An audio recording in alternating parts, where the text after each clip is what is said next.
Olá, alunos, boa noite. Dando continuidade à nossa aula de audiologia, finalizando aqui os graus de deficiência, né? A classificação das causas que podem ocasionar, né, perdas auditivas, e uma das classificações dela é através do grau de deficiência.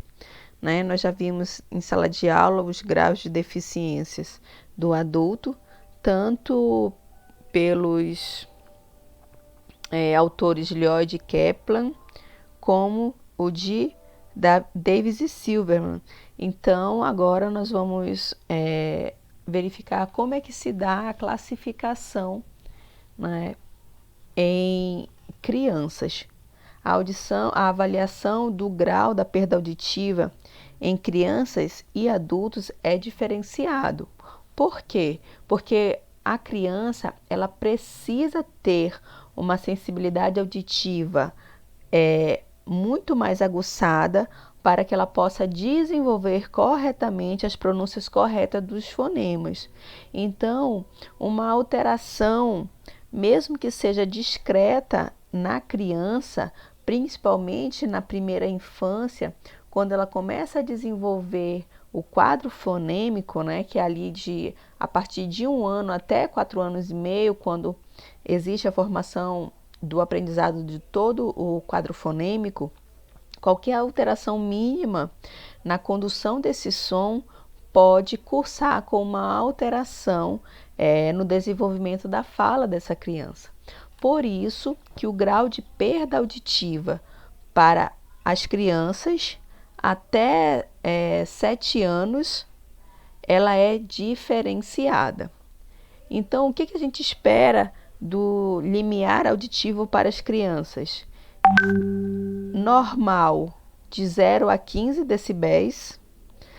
Observem que no adulto o valor de normalidade vai até 25 decibéis, né? Na criança vai até 15 decibéis. De 16 a 25 decibéis, essa criança já se identifica com uma perda auditiva discreta, podendo ocasionar aí algumas dificuldades em perceber certos sons da fala. De 26 a 30 decibéis é uma perda auditiva leve.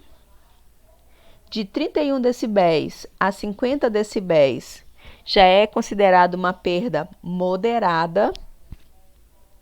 De 51 a 70 decibéis é uma perda auditiva severa, e limiares auditivos em uma criança com valores acima de 70 decibéis já é considerado uma perda auditiva profunda, com danos gravíssimos no desenvolvimento, né, dessa linguagem oral em decorrência de perda auditiva.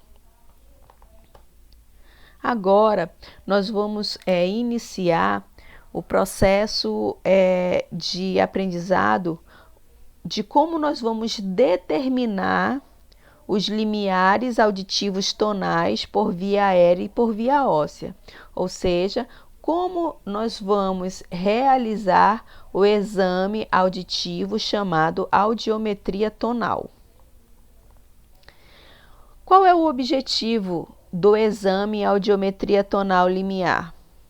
É a determinação dos limiares de audibilidade do indivíduo. Ou seja, o objetivo da audiometria tonal é saber qual é a menor intensidade sonora que o indivíduo pode ouvir. Ou seja, é o estabelecimento do mínimo de intensidade sonora necessária para provocar a sensação auditiva em uma pessoa. O que isso quer dizer? A audiometria tonal quer saber qual é o menor apitinho que cada pessoa consegue ouvir para as frequências determinadas no audiograma que compreende a banana da fala, onde estão distribuídos todos os fonemas que vão produzir né, a fala verbal, a fala humana. A finalidade da audiometria são inúmeras. Dentre elas, detectar a existência de perda auditiva em criança, adultos e idosos.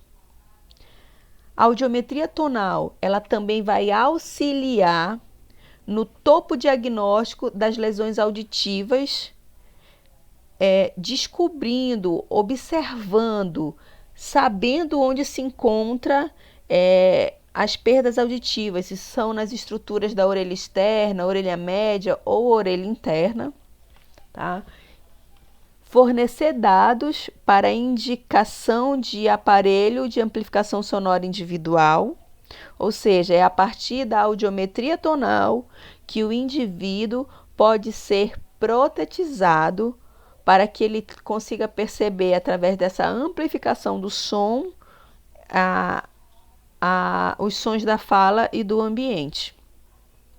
A audiometria tonal, ela também serve como um exame pré-admissional, periódico ou pré-demissional para a conservação da saúde auditiva em trabalhadores que, em seu ambiente de trabalho, estão expostos a ruídos. Então, a audiometria tonal liminar, ela é um exame que faz esse acompanhamento deste trabalhador que está exposto a ruído no ambiente de trabalho. E também é utilizado para triagem auditiva em escolares, né? Para identificação precoce de perdas auditivas que podem estar afetando o desempenho deste aluno na escola. Ela também determina o tipo de perda auditiva, porque ela vai comparar limiares auditivos que são obtidos pela via aérea e limiares auditivos que são obtidos pela via óssea, né? Ontem, na aula, nós falamos um pouco sobre a via aérea e a via óssea. Nós, seres humanos, que possuímos a fala através da articulação de palavras, essas palavras elas são desenvolvidas como articulação a partir do momento em que nós começamos a receber uma percepção auditiva dentro dos nossos ouvidos, que vai se transformando em aprendizado de palavras, de sons, e elas vão se materializando através de imagens, recebendo símbolos específicos e se transformando na língua, né, como um todo, na linguagem como um todo. E a forma como nós recebemos esse som, ela se dá de duas formas. A primeira forma é a via aérea. A via aérea é a captação de sons a partir do meio externo, entrando na orelha externa a partir do quê? Do pavilhão auricular, seguindo pelo meato acústico externo, incidindo sobre a membrana timpânica. E aí passa para a orelha média, chegando até a orelha interna, né, onde vai haver ali a movimentação dos líquidos que estão presentes dentro da orelha interna, lá na parte membranosa principalmente, que é a endolinfa, que vai projetar esses sons como energia elétrica até as células ciliadas externas e a partir daí para o nervo auditivo. A outra forma que nós podemos também ter percepção sonora é através da via óssea, ou seja, o som ele vai incidir através de uma vibração na mastoide, que é essa protuberância aqui atrás da orelha, onde está alojado a orelha interna. Esse som ele vai incidir sobre o crânio, principalmente na mastoide e vai gerar uma movimentação da endolinfa a partir desse contato de vibração do osso com a orelha interna. Uma percepção bem clara que a gente tem de como a gente ouve por via óssea é a nossa percepção, a percepção da nossa voz, que nós temos da nossa voz. Quando a gente grava a nossa voz em um aparelho, a gente percebe uma diferença de como eu estou ouvindo a partir do momento em que eu falo e como a minha voz é a partir do momento em que ela é gravada. Por quê?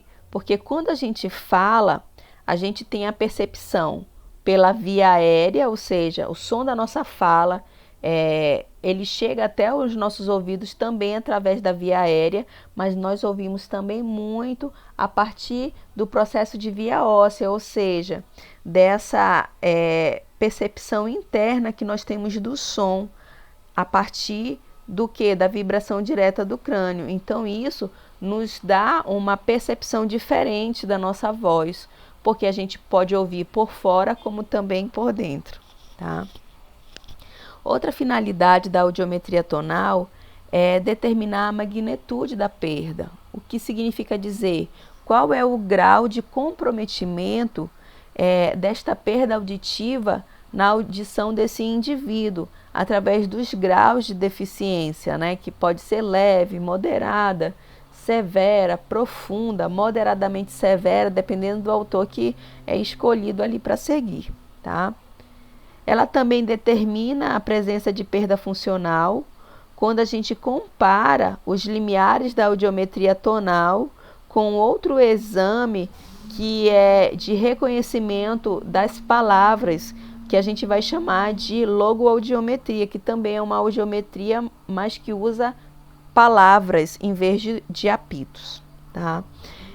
O simulador, ele pode ser tanto de perda funcional psicológica, como mesmo de uma pessoa que está mentindo. Falamos ontem isso um pouco na aula.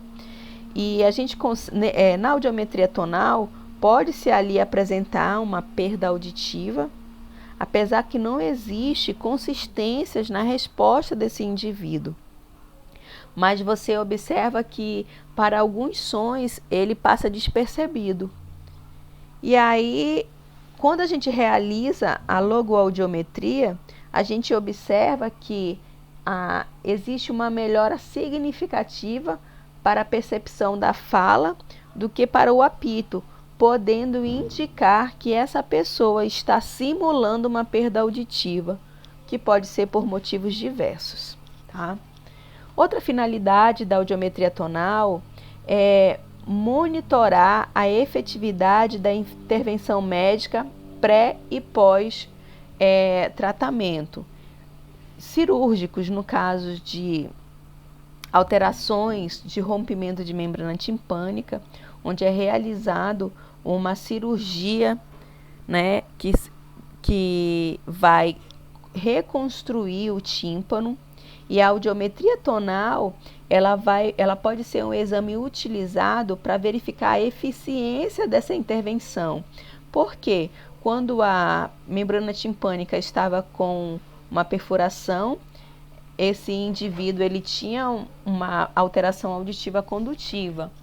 E em muitos casos, após a cirurgia, os limiares auditivos dessa pessoa melhoram significativamente. Em alguns casos, podem voltar até à normalidade. Então, a audiometria tonal ela também é um exame que vai servir para esse tipo de monitoramento.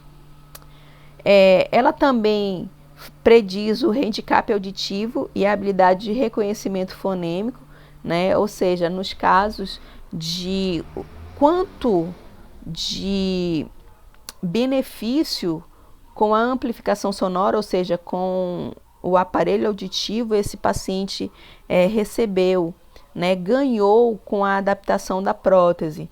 A gente realiza uma audiometria antes da prótese e a gente realiza uma audiometria com a prótese auditiva. E aí a gente consegue verificar qual foi o handicap, ou seja, qual foi o rendimento auditivo desse paciente após a protetização. E ele também serve para avaliar a necessidade do aparelho de amplificação sonora individual, tá? No caso de perdas auditivas, né, moderadas, severas, faz-se necessário o uso de amplificação sonora, e a audiometria tonal ela pode ser um exame que se faz necessário para mostrar a necessidade dessa protetização.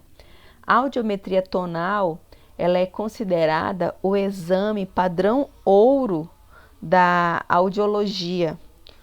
Apesar de ser um exame subjetivo, ou seja, ele depende da resposta do paciente, mas ele é um dos únicos exames que consegue mensurar quantitativamente a menor sensação sonora que esse paciente pode ouvir. Então, por isso, o fator ouro nessa situação. Então, para a gente testar a sensibilidade auditiva, nós vamos utilizar sons chamados tons puros, ok? E esses tons puros, eles só podem ser reproduzidos de duas formas. Através de uma fonte mecânica, que é o diapasão, que nós aprendemos, né, a utilizar ontem, que é aquela haste metálica em forma de U, que produz aquele som que serve para avaliar qualitativamente a audição. E também o tom puro pode ser reproduzido a partir de uma fonte eletrônica, que nós vamos chamar de audiômetro, que é o equipamento que o fonoaudiólogo utiliza para a realização da audiometria tonal e da audiometria vocal, tá? Esse audiômetro, ele é um equipamento eletrônico, onde ele possui um gerador de frequência, um amplificador, pois como ele vai avaliar o menor som que o indivíduo consegue perceber, ele também precisa amplificar sons altos para detectar grau de perda auditiva. Possui um microfone, um gerador de ruídos, né? Por que um gerador de ruídos? Para que a gente consiga avaliar uma perda auditiva unilateral sem a interferência da orelha boa, nós vamos usar ruídos que vão mascarar essa orelha boa para que ela não interfira na avaliação da audição com perda auditiva. Mas não se preocupe que a gente vai falar disso mais para frente. Tem um par de fones, né? Os fones supraorais, ou seja, que eles ficam fora da orelha, que são os TDH-79.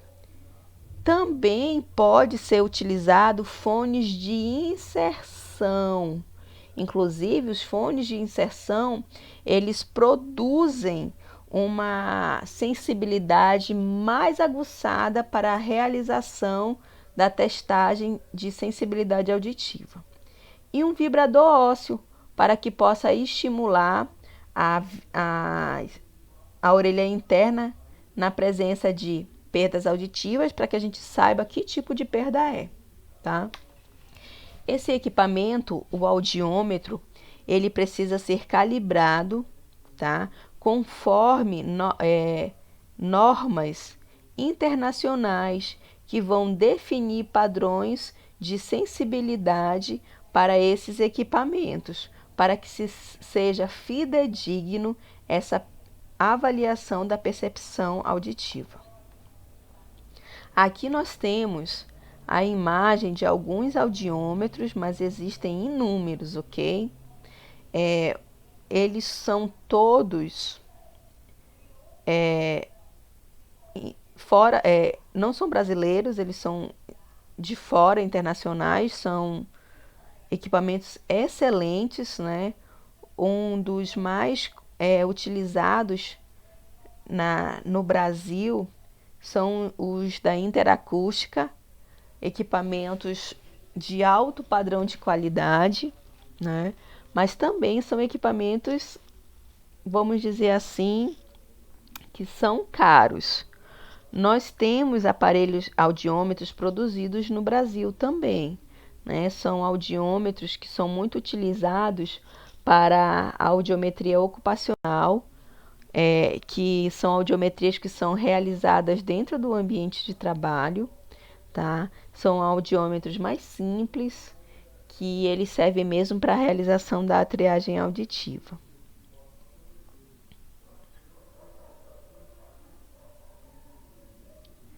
Para que a gente possa realizar os exames audiométricos, existe um ambiente específico para a realização desses exames. Precisam ser ambientes acusticamente tratados ou então dispositivos como se fosse uma cabine para que o exame seja realizado dentro dessa cabine. Então, existe legislação para isso, para informar quais são as disposições em que esses exames podem ser realizados. Essas resoluções é do Conselho Federal de Fonoaudiologia, tá? É a resolução 364 de 30 de março de 2009, que ele dispõe sobre o nível de pressão sonora das cabines ou salas de testes audiológicos e dá outras providências.